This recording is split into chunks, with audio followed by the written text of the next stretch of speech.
নমস্কার, আমার সমস্ত গাছপ্রেমিক বন্ধুদেরকে অসংখ্য ভালোবাসা দিয়ে আমি আমার ভিডিওটা শুরু করলাম। আজ আমি আমার ছোট বাগানটাতে এসেছি।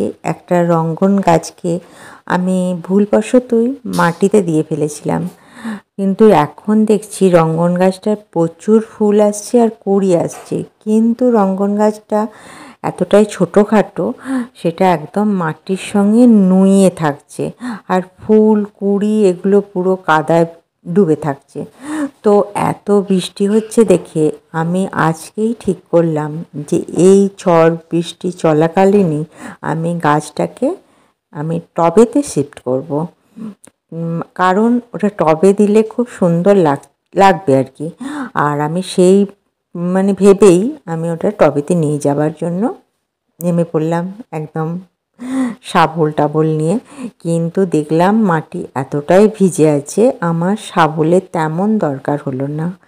আর আমি ওই জায়গাতেই বসিয়ে দিলাম একটা হলুদ রঙের করবী গাছ।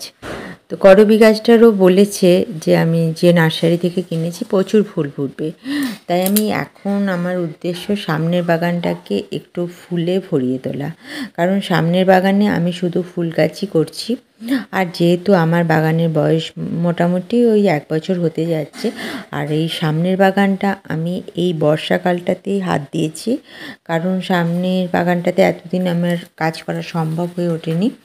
তো সামনের বাগানে আমি লাগিয়েছি হচ্ছে যে পায়েস পাতা গাছ, আর পায়েস পাতা গাছের পর লাগিয়েছি ক্রিসমাস ট্রি। এ করে মোটামুটি আমি ভরিয়ে তুলছি। আর দেখুন, শুধু এই শাবল এগুলো ব্যবহার করলে হবে না, এগুলোকে ধুয়ে রাখাটাও খুব দরকার, তা না হলে নষ্ট হয়ে যাবে। আর আমি বড় বাগানে আমার যে ঝিঙে গাছটা আছে, ওই ঝিঙে গাছটার উপরে কুল গাছটা একবারে পড়ে গেছে। তো আজকে আমি দেখলাম যে না, ঝিঙে গাছটাকেও বাঁচাতে হবে, তাই কুল গাছটাকে ভালো করে দড়ি দিয়ে বেঁধে দিলাম, যাতে কুল গাছটা ঝিঙে গাছটার উপরে না গিয়ে পড়ে। আর একটা পেঁপে দেখলাম পেকে গেছে, পেঁপেটা পাড়তে গিয়ে দেখি ও বাবা, এ তো পাখিতেই খেয়ে ফেলেছে। আমি দেখতেই পাইনি, কারণ পাখিতে খেয়েছে নিচের দিকটা। যদি দেখতে পেতাম তাহলে আমি ওটা পারতাম না, কারণ পাখির খাবার জন্যই ছেড়ে দিতাম। পাখি পাকা পেঁপে খায়, এটা তো আমরা সবাই জানি, কিন্তু আমি বুঝতেই পারিনি যে পাখিতে পেঁপেটা খেয়ে নিয়েছিল।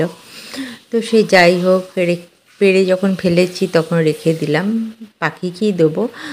আর এইটা দেখছেন, এটা হচ্ছে আমার স্থলপদ্ম, একটা হলুদ রঙের স্থলপদ্ম ফুটেছে। এত অদ্ভুত, এত বড় হয়েছে, এটা সিঙ্গেল। তো সিঙ্গেল স্থলপদ্ম দেখতে অপূর্ব সুন্দর, আর কালারটা এত মিষ্টি, আর প্রচুর কুড়ি এসছে। এটার আমরা তেমন বিশেষ কোনো যত্ন আত্তি করতে হয় না। আর এটা হচ্ছে সিঙ্গেল অপরাজিতা। সিঙ্গেল অপরাজিতা প্রচুর ফুটেছে, এক গাছ ভর্তি হয়ে গেছে। তো এগুলো ঠাকুরের পায়েতে দেওয়ার জন্য আমার বাগানে প্রচুর ফুল হয়, তো সুতরাং ওটা নিয়ে আমি খুবই তৃপ্ত। আর অপরাজিতা গাছ বাড়িতে লাগানো খুবই শুভ, আর এটার খুব মরে যায় না, অনেক দিন বাঁচে। এটা খুব যত্ন করাও খুব সহজ। আর আমি এখন চলে এলাম এটা হচ্ছে আমার এক পাটি সাদা গোলাপ। তো এটা প্রচুর গোলাপ ধরবে বলেছে, তো আমি এটাকে রেখেছিলাম অনেক দিনই, আমার ফুল ফোটেনি, এবার দেখছি অনেকগুলো করেই ফুল ফুটছে। তো এটার থেকে আমি চলে গেলাম এবার আমার বাড়িতে ঢুকতেই আমি যে গেটটা করেছি, সেই গেটটা দেখুন কত অদ্ভুত হয়ে গেছে, এত তাড়াতাড়ি এই গাছগুলো গ্রো করছে, পুরো গেটটা একদম ভরিয়ে দিয়েছে। আমার তো এই জায়গাটা একদম খুব সুন্দর লাগে, আমার নিজেরই খুব ভালো লাগে। তো সুতরাং কেউ যদি ভালো না বলে, আমি তাতেও বলছি আমার নিজের খুব ভালো লাগে। আর এই রঙ্গন গাছটাকে আমি তুলে নিয়ে চলে এলাম, এটা আমি ছাদে এই যে টবে বসাবো বলে। তো ছাদে আমার একটা টব, যে গাছটায় আমার করবী গাছটা ছিল, ওই করবী গাছটাতে বসাবো বলে। এত ওয়েদার খারাপ, এত একটা ঝোড়ো হাওয়া দিচ্ছে, আর এই সময় একটু বৃষ্টিটা থেমে গিয়েছিল, সুতরাং আমি ভিজে যাইনি। তো কিন্তু প্রচণ্ড ঝোড়ো হাওয়া দিচ্ছে, এই ঝোড়ো হাওয়ার মধ্যে আমি তবুও আমার কাজ চালিয়ে যাচ্ছি। তো কারণ বৃষ্টির মধ্যে গাছটাকে বসিয়ে দিতে পারলে গাছটা বেঁচে যাবে। আর গাছকে এরকমভাবে তুলে বসানো খুব রিস্কের ব্যাপার, কারণ হচ্ছে যে এখন যেহেতু গাছটার ফুল এবং কুঁড়ি প্রচুর ধরে আছে, তবুও আমি একটুখানি নিলাম, একটুখানি ভয় ভয় বসাচ্ছি, যে তবু ঠাকুরকে ডেকে ডেকে বসিয়ে দিলাম। তো যাক, মনে হচ্ছে আজকে প্রচণ্ড বৃষ্টি হচ্ছে, এই বৃষ্টিতে গাছটা শিকড় টেনে নেবে, ধরে ফেলবে। আর দেখি, চেষ্টা করছি যে মানে ছাদটাকে আমার ভরিয়ে তুলতে। আমার ছাদ বাগান তো আপনারা অনেক দিন ধরেই দেখলেন, তো কার কেমন লাগছে। আমার ছাদ বাগান হচ্ছে আমার স্বর্গ। আমি একদিন মানে কোনো দিন হয় না এমন যে আমি ছাদ বাগানে উঠি না।